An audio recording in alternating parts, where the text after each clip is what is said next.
The year is 2002. Lord of the Rings: The Two Towers was just released.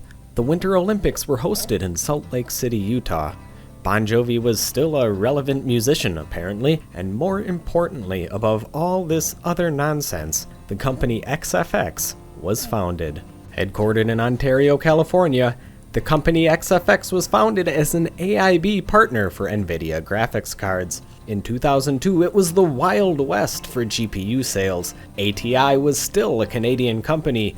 Matrox was still making competitive graphics cards, and 3DFX were breathing their last gasps. All while doing that, NVIDIA was rocking the market with their new GeForce 4 series of cards. And new to the market, joining Team Green, XFX released their 4000 series of NVIDIA graphics cards. At first, as a relatively unknown company, XFX used aggressive marketing as well as solid products to gain a loyal fan base. However, the market was fierce with other AIBs like PNY, Palette, Asus, and MSI. XFX increased their following through the 5000 series, and by the 6000 series, they were competing in the same space as giants like EVGA and BFG. However, to compete with BFG, the AIB giant at the time, they had to step up their game.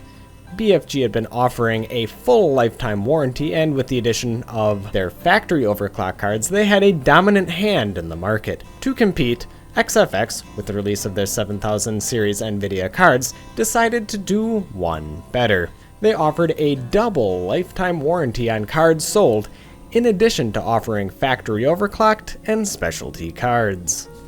The double lifetime warranty was a bit special. Not only did the original owner have a lifetime warranty, if the original owner chose to sell the card, the second owner would also have a lifetime warranty. That, coupled with their fantastic at the time customer support, it was arguably the best that was ever seen before. Doing this drove up sales and desirability of their cards to a record level. By the time the 8000 and 9000 series hit, they were rocking the market. During the 7000 and 8000 series of cards, XFX partnered with pro gamer Jonathan Wendell to release a custom overclocked Fatality series of graphics cards. In fact, the footage you've been seeing was all recorded from one.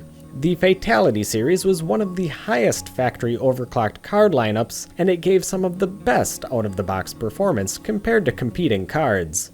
In 2008, XFX was rocking. They were the cards to have.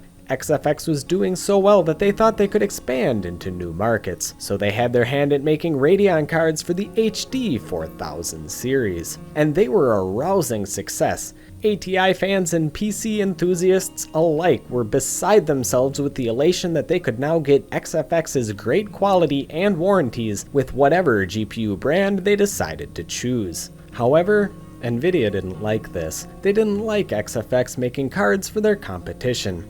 And as punishment for making cards for Radeon, NVIDIA decided to remove XFX from their authorized approved partner list. Nobody is really sure what went on behind the scenes, but the only official statement from XFX was that they were focusing completely on AMD graphics cards in the future.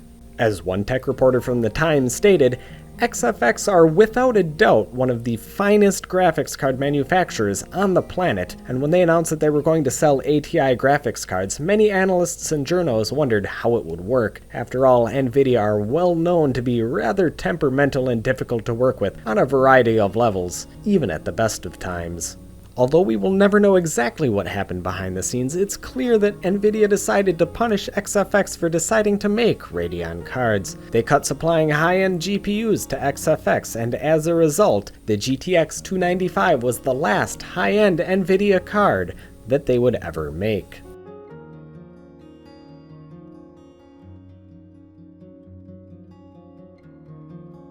If I were to show you this card, you may be mistaken to think it's part of the Radeon HD 7000 series of cards, but it's actually not. It's actually the last ever card XFX made for NVIDIA. This is the Double Dissipation XFX GT630. Based off the Fermi architecture, this was the last series of cards, along with the GT640, they ever made for NVIDIA.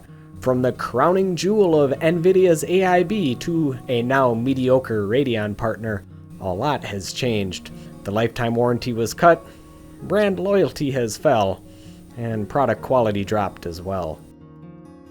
I'm still a fan of old XFX. They made some of the best old cards out there. It's just a shame what happened to them. NVIDIA may arguably make the best GPUs out there, but it doesn't mean they can't be a shitty company, because oftentimes they are. A few years ago, NVIDIA was getting grilled in the news again due to their NVIDIA Partner Program. For those of you who are unfamiliar or don't quite remember, the NVIDIA Partner Program was an AIB program in where NVIDIA would give good deals to those AIBs who enrolled, but if the AIBs didn't, they couldn't use their own branded cards with AMD. This prompted ASUS to drop the Republic of Gamers line of GPUs from AMD's card lineup during that time. NVIDIA loves controlling their AIBs, and this was just another way of showing it.